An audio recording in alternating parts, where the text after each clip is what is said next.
All right, very good. Let's get started. Welcome to Fire Yourself and Grow Your Revenue. We are going to walk you through some hot tips on how to actually make your business better by you having to do less. So we'll get started. Here's the deal. We're only going to take 45 minutes of your time. We recognize how valuable time is, especially if you are a business owner, and you all are business owners. So 45 minutes of your time. We'll spend about 30 minutes on the presentation, and then we'll have time for some Q&A if there are any questions. Thanks so much for attending. We really greatly appreciate it. And what you can expect today are some tips and tricks, some things that we've learned along the way and that we've helped other business owners achieve through the information that we're going to give you today. So hopefully you walk away with at least, one or two immediate changes that you can make. And we also have a one pager of really, it's 11 statements that you can read to yourself to see how many of those apply, and those statements lead you directly to understanding how much of an owner-driven business you have versus a process-driven business, which Corey's going to break that down for you in great detail later, because when you hear the word process, he starts smiling immediately. Yep. And so what I'm going to talk about today is a lot of the process type stuff, and it's really like improving your processes in your business is like going on a vacation, going any kind of trip or journey or whatever it is.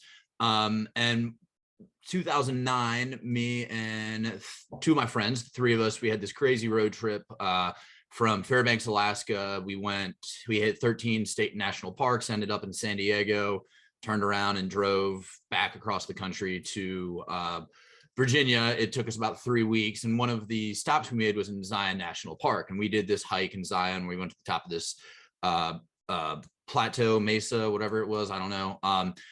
Spent the night and then walked, hiked back down. And when we got to the bottom, we realized that we're going to pass by the Narrows, and the Narrows is a fairly well-known hike. That's 16 miles. It's a 2-night hike or a 2-day hike.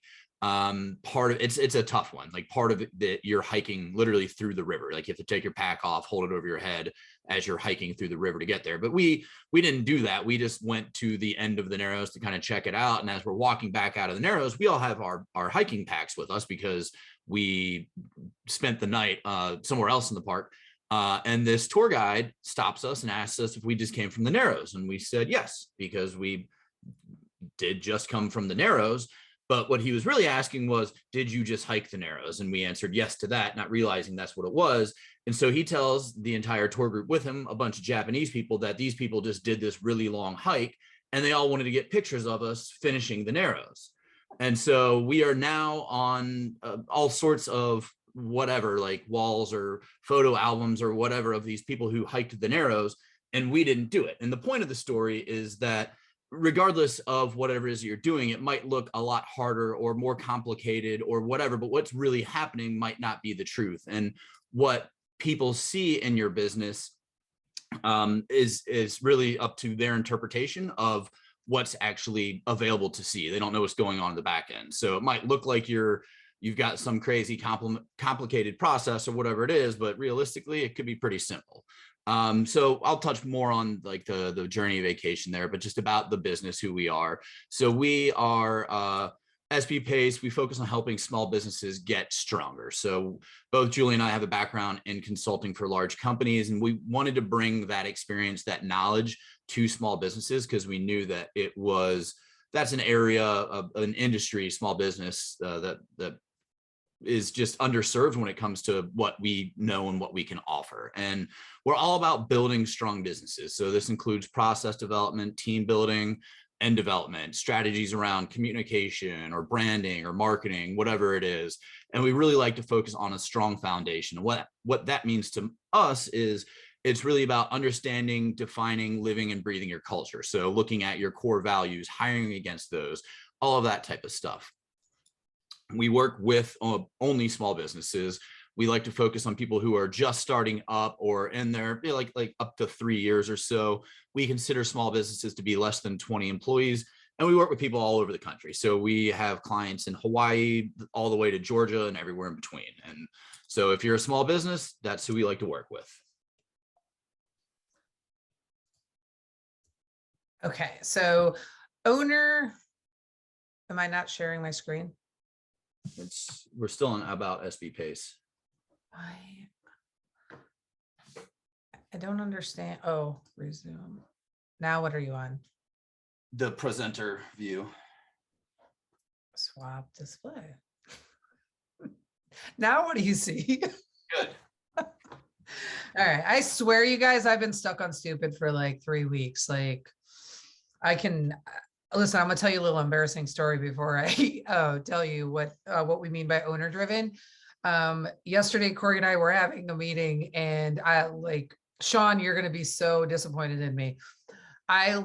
We were having a meeting and we were talking about the number 250, and we were talking about a percentage of it. And we're like, he's like, well, if we get like 20, I said, if we get 20% of 250, that's pretty good. And he's like, well, how much is 20% of 250, Julie? And I said 43. Math is not my strong suit. Jen, you're probably disappointed in me as well. But the reality is, I've been stuck on stupid for a while. So expect to have more glitches in the presentation as we move through this. But owner driven, the easiest way to explain owner driven is to tell you about a client that hired us last year, right? It was a construction company. And the owner of this company was literally like, his goal was to take his revenue. He had decent revenue from 800,000. He wanted to hit, I think his goal was to get over 1 million. And then he wanted to quickly move to 5 million. So he wanted to scale over the course of 2 years to hit 5 million. The problem was he was still swinging a hammer, like literally still swinging a hammer. He was going out and doing the building. And he was involved in everything on the day-to-day side of the doing, the smallest of the tasks. And so to get him to the point where he could carve out time to have meetings with us to help him, one, get out of swinging a hammer, and two, grow that revenue, was almost impossible. And there was a point where I had a phone call with him where he said to me, it feels like you and Corey are more invested in my business growing than I am. And that's one, not something you ever want to hear from a client or a business owner. And I mean, kudos to us for caring a lot, but the business owner needs to care because it's hard work. And needless to say, he ended up pausing the work because he couldn't make that transition of going from owner driven to a process driven business. And process driven is not a lot of times, like if people talk about this, if you have ever done any kind of research or anything on process, you think about the lean, Six Sigma, I'm going to have an automated assembly line and everything's just going to be super robotic. And it could be that way, but it's all about just documenting what you're doing and looking for continuous improvement. It's understanding your numbers. It's just really building your business to run itself so you can focus on the things that really matter to you, whether that's improving the sales or employee development or whatever it is, whatever you think adds the value. That's what we are trying to help businesses get towards, is letting your business essentially run itself. And then you can focus on all of those areas that you want to or need to focus on. And then what we mean by fire yourself. So we don't want you to stop working in your business. We want you to stop working in your business. So the idea there is that you need to be able to remove yourself from the day-to-day operations as much as you can. Focus more on vision, on strategy, on the big picture, focus on building that culture and that type of stuff. And don't, not be the person who has to go out there and swing a hammer, because if you don't do it, it won't get done. So when you are building a process driven business, the goal should be to get you out of that day-to-day operations, and you should be able to manage the business by the numbers. You should be able to pull up your reports, your metrics, whatever it is, take a look at all of those things, and then figure out, based upon trends or whatever it is, the where you are doing well, where you need to improve. Realistically, I mean, any kind of report that you are doing and you're reading and it's designed correctly, you should be able to see everything that's going on in your business without actually having to step foot into your business. And that's what we mean by firing yourself. So why is it so important to, have a process-driven business versus an owner-driven one? And here's 4 really big reasons. And a lot of times there's a couple on here that people don't realize. So the first one is, you're going to have higher employee turnover if you are an owner-driven business, because you're probably micromanaging. And we actually had a really great blog can I say that about our blog? Yeah, I can. A really great blog that came out just today on micromanaging and the impact that it has on your employees. So if you are involved in everything, the day-to-day, you're not delegating, you're not giving your employees a chance to actually learn, to really truly add value and to grow their skill set, they're going to leave. They are going to leave. And I actually a great way to emphasize this is, just this morning, I got a text message from a friend of mine that I haven't talked to it's probably been close to a year, right? He texted me, and we used to work together.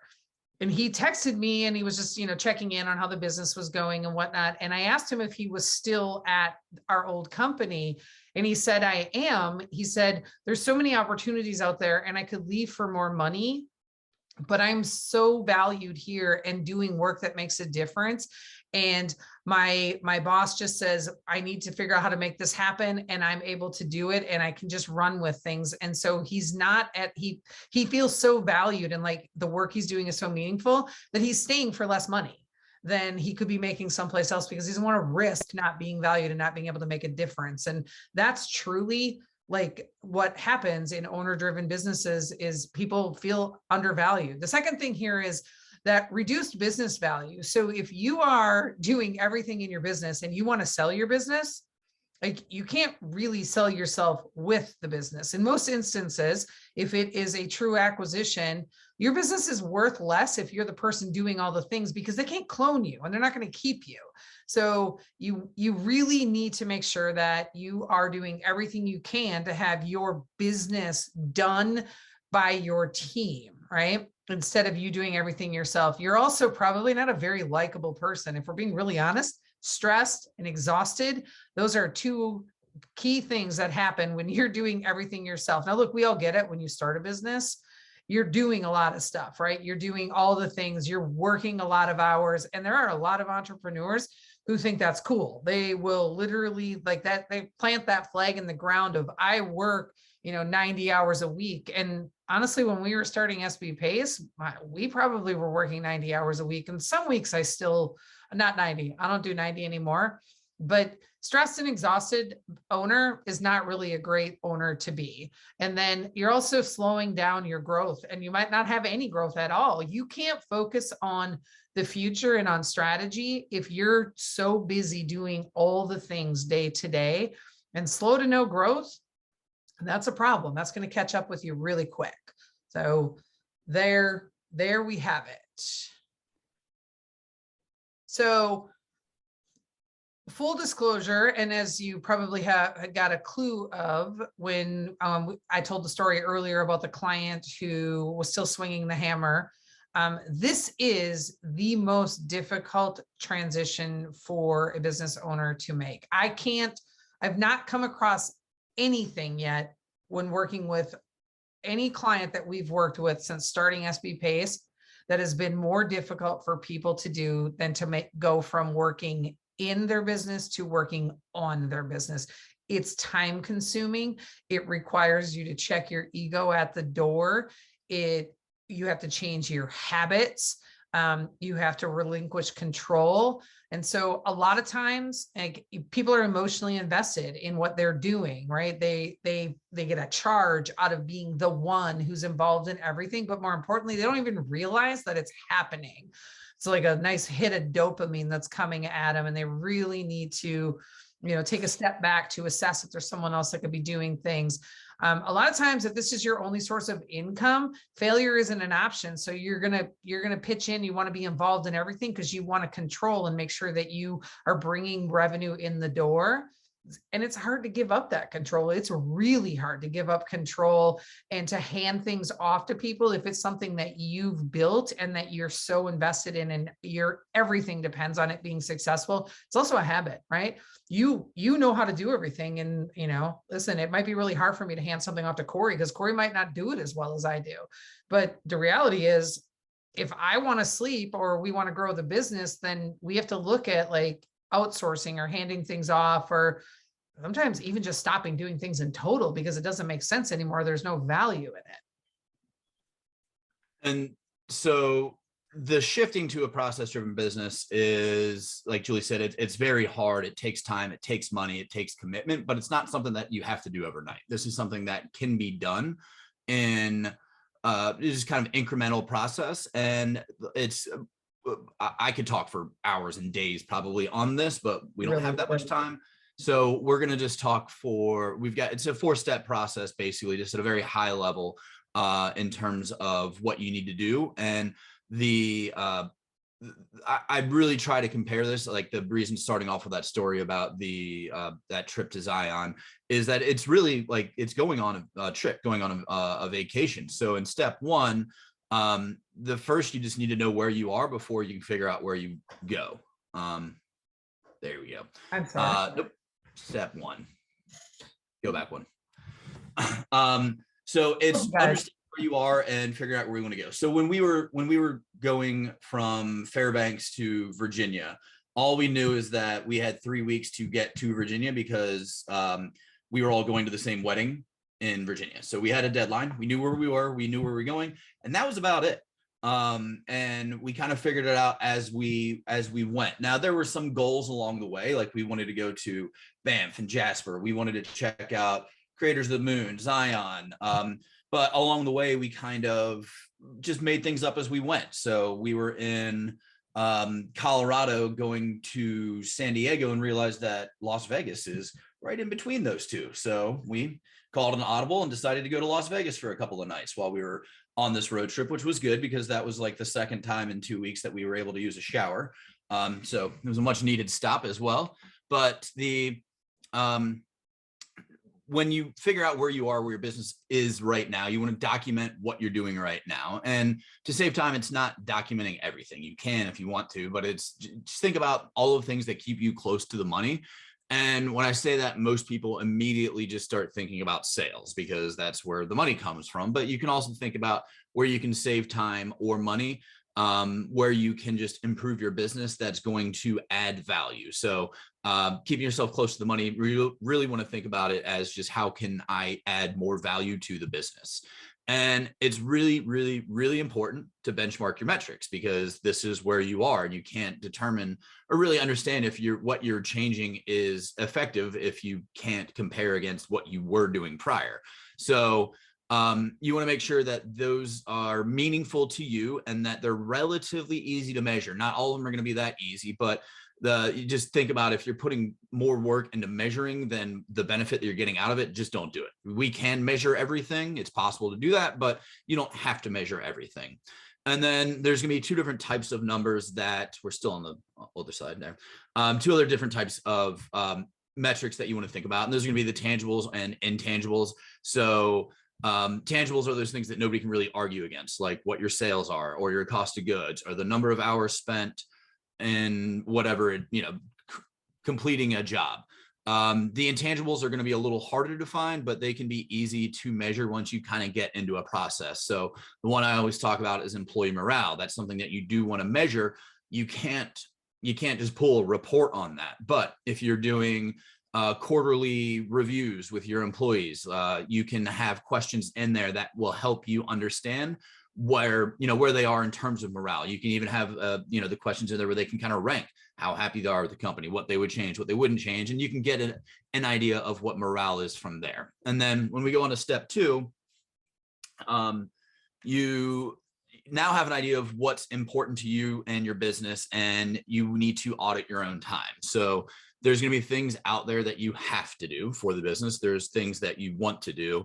And then there are things that you're doing because you think nobody can do it correctly, or that you can't afford to outsource. And that might be true, but this time audit is going to help you understand where you're spending your time in your business.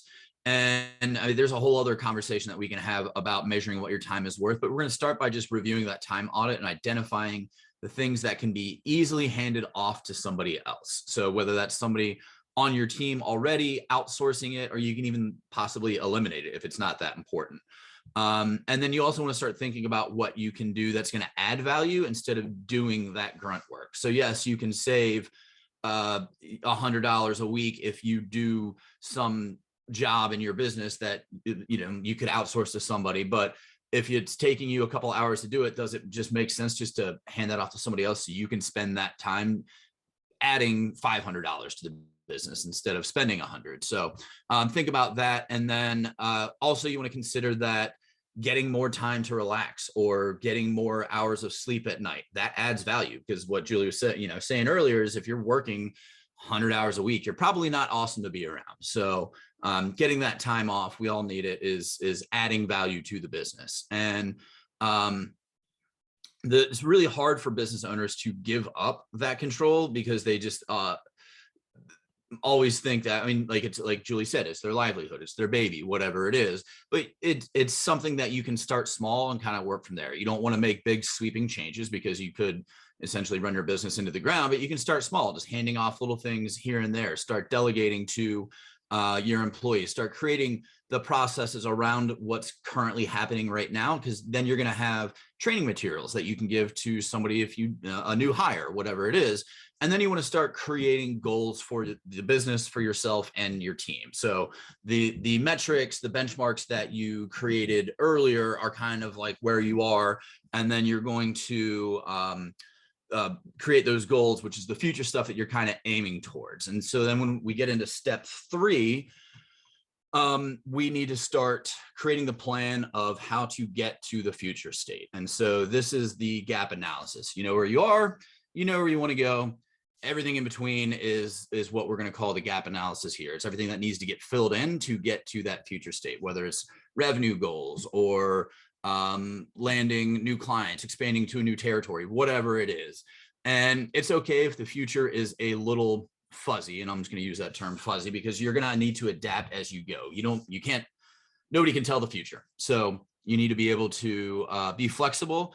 And it's like with any process or project implementation, you're not really aiming for the end goal. You need to keep that in sight, but you should create milestone goals along the way and aim for those and kind of course correct as you see fit. So like if, let's say we were going to implement a 90-day project. So in 90 days, we're going to increase our revenue by whatever, or whatever it is. You need to kind of break it up into, like, let's say the first 30 days, it's crystal clear. Like, you know exactly what's going to happen within the next 30 days. You have a plan, you have people assigned, you have all the ways you're going to measure it, etc. When you get to that 31 to 60 days out, so it's a little harder to find. It's still, you can still see it, but you might need to change things. And then if you think like 90, like, so from the 61 to 90 days out, that's super fuzzy. That's far off in the distance. And as you get closer, so 30 days in, you can solidify that next period as you get there. But it's just really important because, I mean, you have a business to run and you never know what's going to get thrown your way. So you want to remain as rigid as you can on your near-term plans, and then just be as flexible as you can on the future plans, because you never know when some new technology is going to come around. We're going to have another pandemic. One of your key employees gets hit by a bus. Like, you can't, tell the future. So it's just, you need to be flexible on that. And then when you're performing that gap analysis, it's not just one big gap. There's a lot of little things that need to happen in order to get to that future state. So what you're going to do is you're going to look at all the opportunities for improvement, and you want to prioritize them. You can look for those quick wins. So these things are easy and cheap to implement that you can do right now and see improvement almost overnight.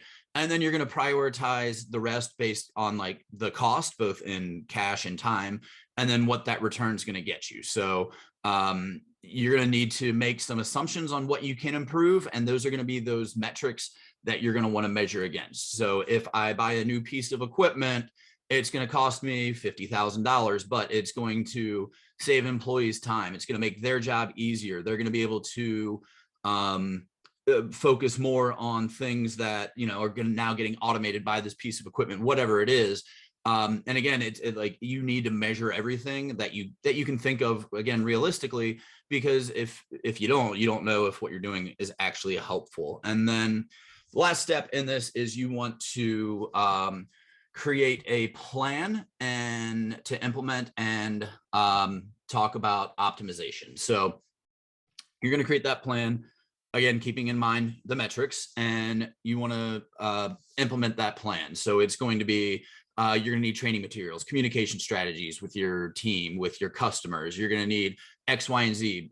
Build all of that into the plan, and you can kind of start breaking that up into easier digestible pieces, and start creating those, implementing the plan. And the big thing that you want to track is your adaptation rate to whatever the new process is. So again, thinking about the numbers, we want to have a way to track how successful this new process is. You want to work with your team to get their buy-in, because if they're on board with whatever it is that you're doing, they're going to be more likely to do the process the new way. And you should really consider the what's in it for me approach. So when you're talking to your team, you want to sell it to them in a way that's going to save them time, make their job easier. It could potentially make the business more profitable, which means that they're going to get more money, or it's going to add value in a way to their own life. So instead of doing a bunch of repetitive, mindless tasks, they get to focus on stuff that's more rewarding to them as an employee.